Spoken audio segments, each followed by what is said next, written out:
was The Maid by Nita Prose. And this book, you guys, was actually so good. I don't really know why I thought that this wasn't going to be a good book. So this is about Molly, who is a maid at a hotel. And she lives with her grandmother. And she's just like a very hardworking girl. And she loves her job. And people are always like, well, why do you love your job so much? Like, you're just a maid. And she's like, I just love my job. I'm good at it. And Molly is just a little bit different than everybody else. And, you know, people take advantage of her. And she doesn't always realize that. So, one of her regular customers is murdered. And they try to pin the murder on Molly. And this book just takes you through Molly pretty much having to prove that, you know, she didn't murder this like really wealthy customer. And along the way, it's kind of like all of the people who are taking advantage of her, and how she doesn't realize there are quite a few twists in this book.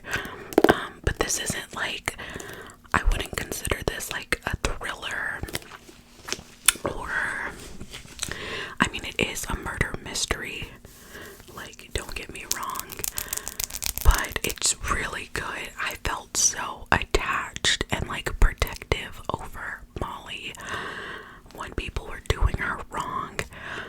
I was like, no, do not mess with my girl Molly. Like, do not mess with her. Like, that's how connected you get to the characters in this book. Yeah, so the story really just takes you through that. But along the way in the story, there are some things that you find out, in my opinion, that really add value to the story. So, I gave that book a 5 stars this month. It just really was such a good read. I felt really connected to the characters, and in the story, Molly's grandmother dies. And I felt so much emotion when Molly was talking about the loss of her grandmother, and like how it felt and how it feels to like go through life without her, like coming home from work and her not being there and stuff like that. I did want to cry. Like, things like that and thinking about stuff like that really affects me, but it really added such an emotional layer to the story.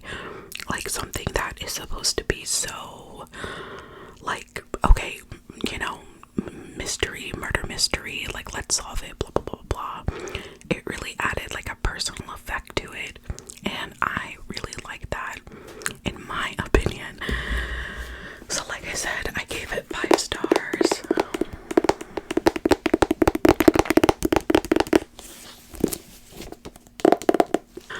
Okay, so in my Q&A video I filmed, I was talking about one of my favorite books, and I told you guys that I had a new favorite to add to the list, and that we would talk about it this month, and I'm so excited and ready to talk about it with you guys. It is The Two of Us by Taylor Torres.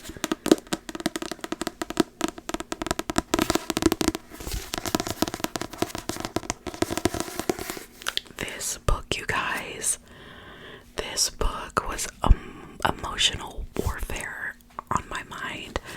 I actually don't really, I believe I saw this on Instagram, and it was like captioned like, you know, read this book if you want to like wreck your soul type post. And I was like, okay, like, it was the beginning of the month. I was like, I need to find something to read anyways. I didn't have high regards for this book. I was just like, okay, it's just gonna be like another book. And girl, this book changed my life. So this book is about Mara, or Mara,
you know, she's like, I'm gonna go back, I'm gonna keep my head down and, you know, just be there for my dad. So obviously she ends up going back to her hometown to take care of her dad, and she runs into Ambrose, who is the brother but also one of her best friends. This is about the two of them burying the past, reconnecting, working through their issues together, and like overcoming their traumas. And that is like what I can say about this. And to me, I felt like the most impactful part of this book was going through the relationship between Mara and her dad. And it literally just brought out so many emotions in me. Obviously, you know he's sick in this book, and you kind of like know where that's headed. But the pain that I felt, like going through the emotions and going through like the day-to-day and his health declining, but at the same time, like the things that he was saying to his daughter to like let go and just be in the moment with him and just be there. This book did end up wrecking me, you guys. Like, and the ending like is not really something that you could even imagine. It was beautiful. The way everything about this book was so beautiful, and it really made you feel emotion. I want to say like the escapism, and I know like that's all funny, but like I got so lost in this book, and it just honestly, it transported me to like another world. I was feeling their emotions. Such a good book. If I could really recommend any book to you, honestly, I think it might be that one. It was just so emotionally powerful. That's all I can say. Next, I did DNF, a book this month, and I don't like to DNF books. I just kind of have like this weird anxiety around reading, where it's like, okay, if I pick up a book to read, I almost feel obligated to finish it, and I'm really trying to break myself out of that habit. Because the truth is, like, if you don't like a book and you're not vibing with the characters, or like you're not getting into the story, just put it down and read something that is like good and that you like, right? Okay. Three Women by Lisa Tito. I got about 50 pages into this book. This was such a painful book to read, and I was so excited about it. I think I talked about it like in a book haul or something, and it's pretty much a true story with like names and locations and stuff changed, but it follows the lives of three women, and more so like their sex lives. So it's like Maggie was having a relationship with a teacher, and there's a girl in this book named Sloane, and I believe she's into like some real freaky shit, right? Okay, can't even get into that with you, and I actually don't remember the third one, like what her story was about. But the writing in this book was so bad. The like author talked in like a hypothetical way, and you guys, even my husband picked up this book and like read a few pages one day when I sat it down, and he was like, that's really bad. And I was really trying to like ride for this book and stick it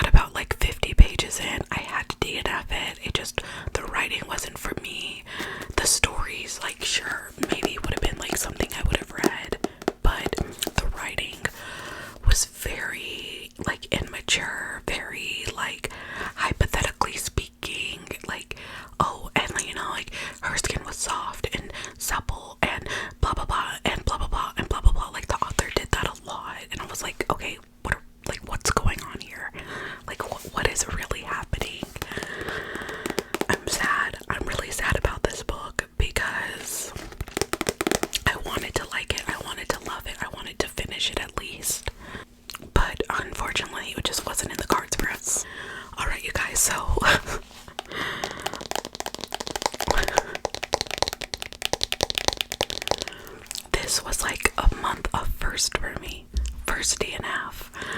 And I actually started to read on the Kindle app around the time of Amazon Prime Day. And I was really like, okay, do I want to get a Kindle? Like, this might be the best time of year to get one. I've never really read on like an electronic e-reader before, so I was like, you know what, they're having like 3 months free of Kindle Unlimited. I had recently just found my iPad mini and I was like, okay, let's do it. So the next books that I will talk about are books that I read on my Kindle or my iPad. I read The Summer I Turned Pretty. I had a few of you guys recommend this to me because you thought that I would like it, and it was a very cute story. I didn't really feel the connection with that book. So, okay, well, let's talk about it. So, The Summer I Turned Pretty is about Belly, and she is like 15. I think she's 14, and then she turns 15 in this story. Or does she turn 16? Either way, she's a teenager. She's in high school. Every summer, her and her brother go to the beach house that a family friend owns, and they have 2 sons. The family friend, Conrad and Jeremiah. And this story is just like Belly bouncing back and forth, like liking the brothers, liking Conrad specifically. Like, she really does like him, and in this story Jeremiah likes her.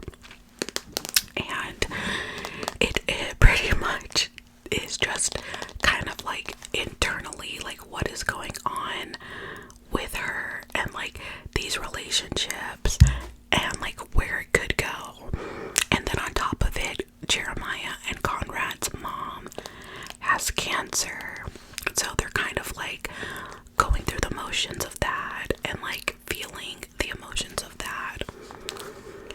And I will tell you, that is one thing that turned me off from the book. I hate sickness in books. That was actually something I wanted to talk about in this book that I loved that the author did really well.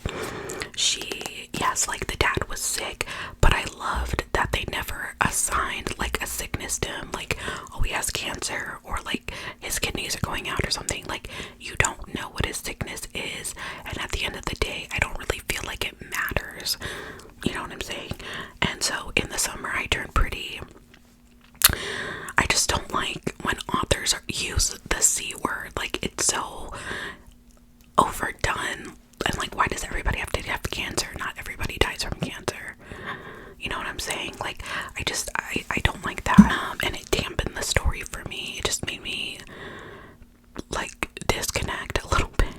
But that's just me. That's just a personal thing for me. I gave the story 3 stars. Like I said, I love Jenny Han.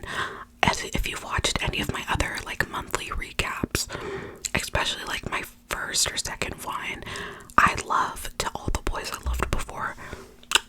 Impeccable writing, impeccable storyline, and I thought I was expecting that with The Summer I Turned Pretty, but it just didn't deliver, you guys. So I didn't even bother reading the second book because I just felt like it was a little bit, not immature, but definitely like YA. And I don't know, like it just wasn't for me. It just wasn't a favorite. I'm gonna tap on this book even though I don't have any of the other books. So then, you guys, I read 1,000 Boy Kisses. This was such a highly recommended book. Everybody talks about this book. This is supposed to be another like wreck your soul kind of book. This story is about Poppy and Rune. Again, they are childhood best friends turned, young lovers.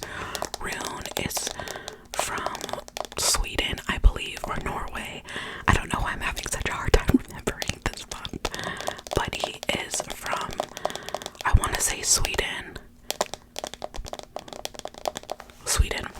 And he comes when he's like 5 and moves next door to Poppy, and they've just become best friends, and then they fall in love, and they realize like, okay, they're in love. I want to say like 9 years pass, and Rune's dad has to go back to their home country for work, and they move the whole family back overseas.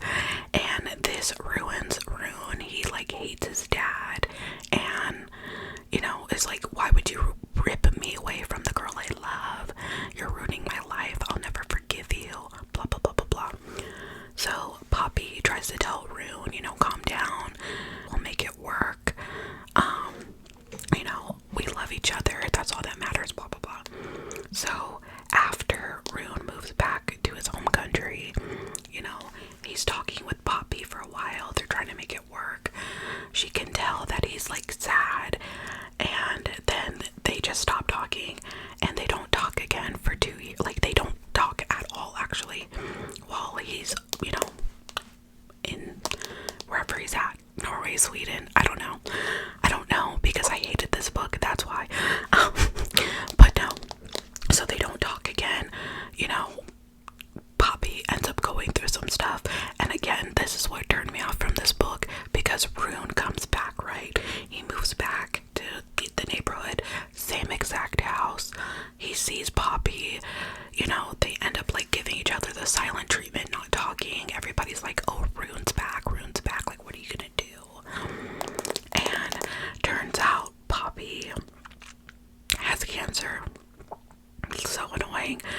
Literally, like, when I read that in a book, it just like completely turns me off. So it turns out Poppy got really sick, and that's why she like ignored Rune and didn't talk to him anymore, because she didn't want him like involved with her, and of course the kind of cancer that she has is incurable, so she's dying. And when Rune, once they finally like talk again and reconnect, of course, like, it's his mission to make the time that she has left the best time of her life. So they like go to New York and stuff, and the premise behind the story is like, Poppy's grandma gives her like a jar and is like, collect 1,000 boy kisses, like kisses from boys. If it's good, write it down, put it in the jar. So Rune knows this and is like filling up her jar and like wanting to give her the 1,000 kisses.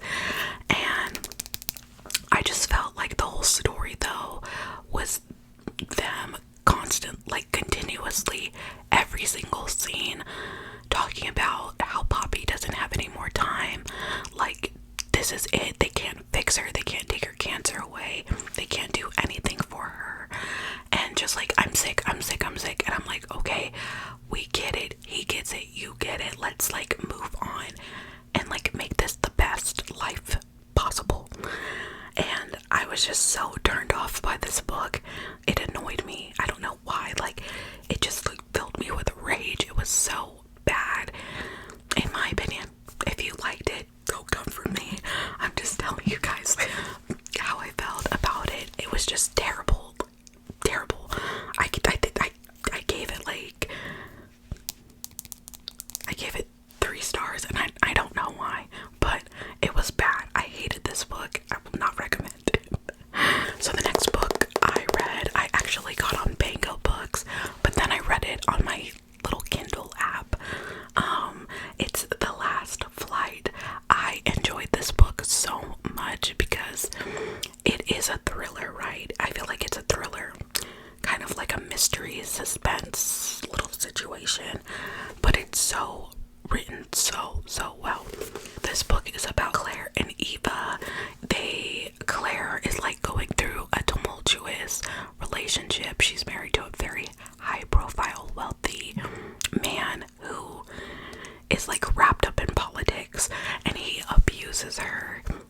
opposite kind of lives.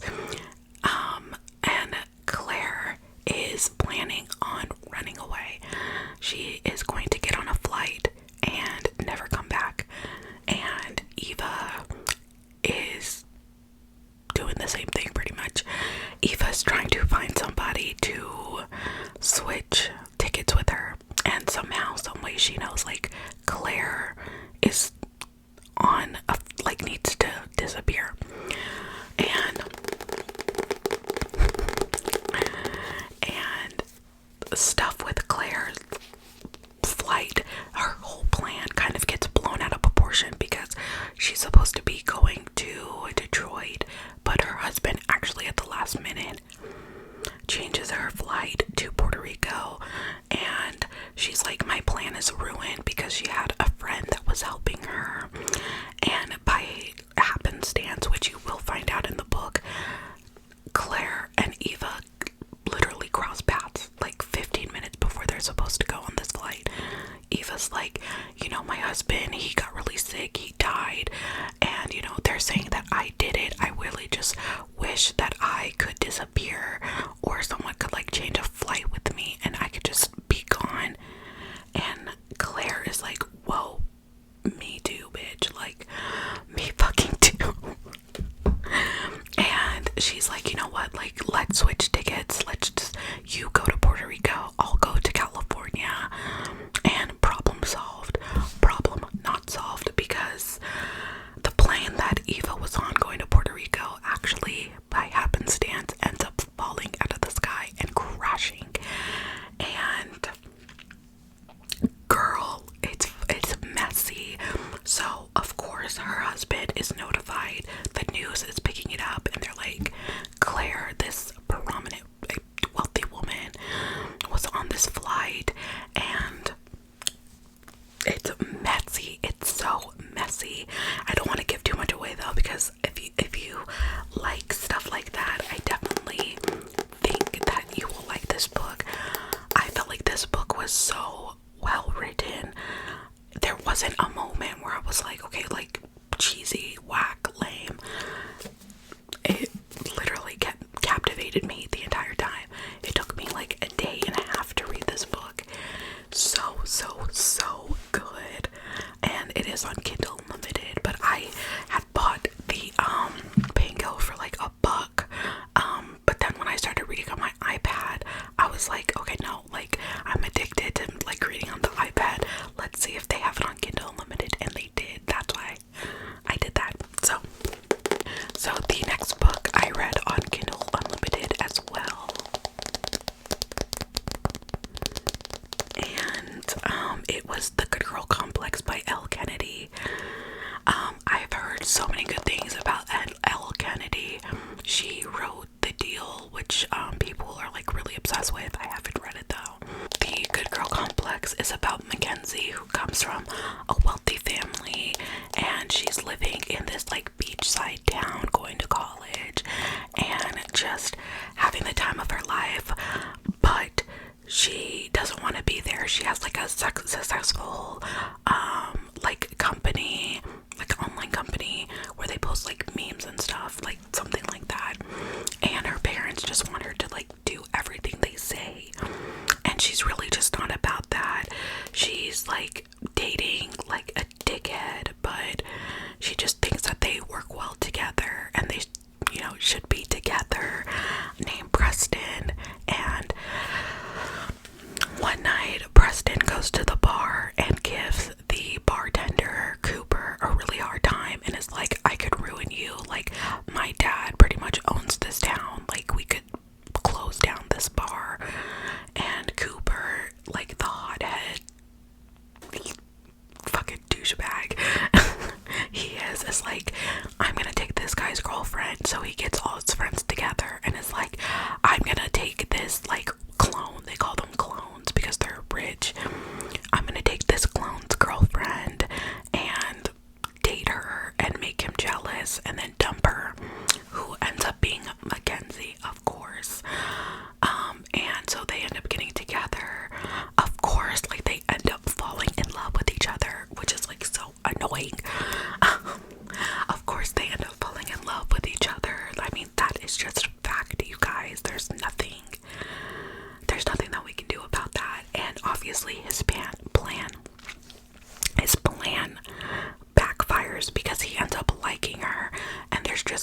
so much drama involved, right? And that's what the story takes you through. It's just like the drama between them and the friend group with Cooper. And because like Mackenzie doesn't really have any friends, she gets integrated into his friend group. Some of the girls don't like her, and it's just so much. I felt like the story was a little bit cheesy. I didn't really feel like the writing was that great, but there were certain parts of the story that kept like sucking you in, and I did love that. So I gave it four stars for that. And then I ended up reading Heartbreaker by L. Kennedy as well. I don't know what was going on with me. So Heartbreaker was about Cash McCoy, who is like a Navy SEAL who just comes home from deployment, and his like sergeant sister is like in trouble. She has a stalker, and he needs to be responsible for watching the sister, who is a grown woman, and her name is Jenny. And come to find out, they had actually met in a bar before, like a few nights prior to this happening, and they almost hooked up, but they didn't, and they exchanged numbers, and Cash's phone fell in the water, and it's just like this, like, of course, kind of story. And it's pretty much like the sergeant was like, if you try to sleep with my sister, I will kill you, because Cash is kind of like just a man whore. This story was pretty much porn. I'm not gonna lie to you guys. I wasn't really expecting that. I wasn't really ready for that. And just like from the first chapter, porn, smut. I know this book is like next level smut. It doesn't even deserve to be in the smut category because it was so like slutty. I did not enjoy this book, even though I am a smut lover. This book was just cheesy and ridiculous and poorly written. Like the brother, it's like the big protective older brother situation, but he's like 30 and the sister is like mid-20s, which to me just felt really weird, because at that point, girlfriend can make her own decisions and be with whoever she wants, and like the brother just wasn't understanding that. I don't know if it was because it was like his co-worker or what, but it was so weird, and just the way the characters spoke to each other, it was strange. And it will take you for a loop if you read it. There are some things that happen that I cannot discuss with you guys, because I'm also pretty sure that my mom watches these videos, so that's also really awkward. You guys, I gave it 2 stars.